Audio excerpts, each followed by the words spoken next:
Hey guys, welcome back. Bolt Spider here. I have a lot of news to cover today, as I was going to record this video yesterday, but I really didn't have the motivation. And on the 26th, I'll not be uploading a video because I'll be attending a funeral of my late grandmother. So let's get right into it, and let's take a look at what there is. So first off, we have the New York map, and let's see what it can contain. If there's sound, there is sound. So, what this map is, Paris is a new hybrid map, being control point and payload, and we get to go through the streets of New York City, down the Midtown Tunnel, and going through everything. The payload is a lovely fire station truck. And this map looks super beautiful, and I'm actually very excited to play on it. The only things that we don't know from the events yesterday was that there is no real date that they revealed or anything. And this whole entire thing has Easter eggs like the Jeff Cup. If you guys remember when Jeff tweeted out that they misspelled his name on the Blizzard campus when he went to a Starbucks. Then we have Jeff's Corner, a very great nod to Jeff Kaplan and all of that. And then after that, we have Rio, and Rio is a very colorful and vibrant map. And there's a payload. It is a lovely peacock. This is a payload hybrid map once again. So we've gotten two new hybrid maps, which is actually very, very great, because there hasn't been any new 2CP maps, which is one thing that the player base actually does not like. So this just gives us a scope of what is. You have Club Sensitia, which is where the payload is going, and this is Lucio's, actually his own DJ plays his own club that is for free. Anyone can come in and have a good time, and it just looks nice. You're delivering the peacock to this for the event, and all this looks amazing. The maps overall, they are gorgeous and pretty, and the scenery is just great. Rio de Janeiro is a great place that they picked because it has been in summer games since 2016, which is shocking when you look at it. After that, we have Rome, the very, very exciting, the map that I actually want, because this is one of the push maps that there is. Everything is symmetrical, and there's the push. It starts in the middle of the map, and it's who can push further with this guy on their side.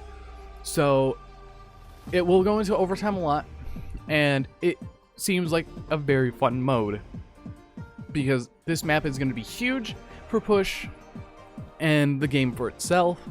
Overall, I cannot wait to just play on all these maps, because you're pushing them to where the walls need to go. And one of the things that they have updated in this game is everything, the engines that the game ran on, so it's gonna be beautiful. Then after that, we have Monte Carlo. This is a payload map. And Monte Carlo, you are escorting an F1 race car.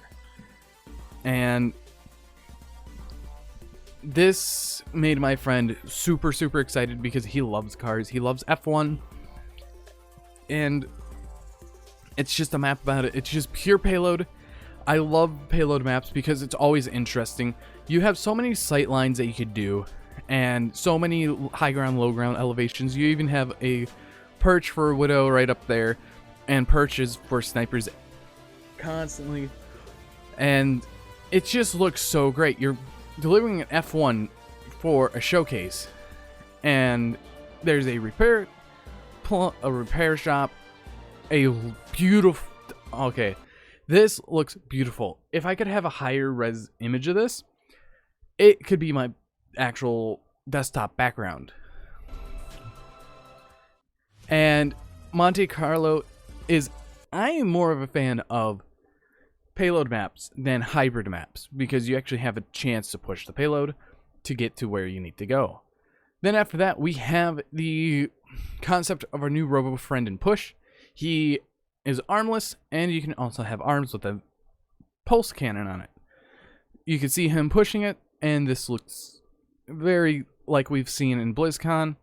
Then we have all the other concepts that there is, with the shields that he can have, which is actually pretty cool.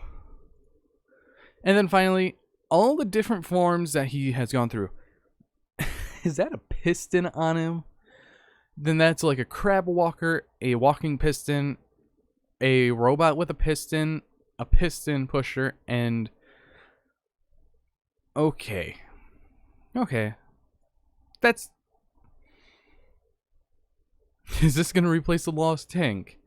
It would be cool to have this as a tank.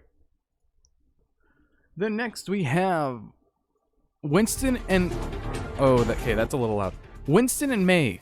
May no longer slows enemies or freezes them in place, but it deals additional damage. This is one thing that the whole entire community has been asking for, because, well, everyone but the May mains have been asking for it, because freeze that goes through enemies and it freezes you. It's so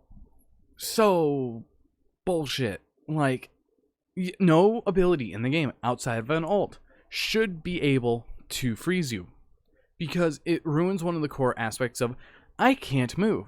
One of the things in the new Overwatch 2, they are trying to remove as much CC as possible, so that's going to be a lot of fun, since people have been complaining about CC ever since pretty much Brig came out, because that's where the flankers started complaining, because Brig's too powerful. Then she got nerfed steadily over time, and now she's in a better spot than she was 3 years ago.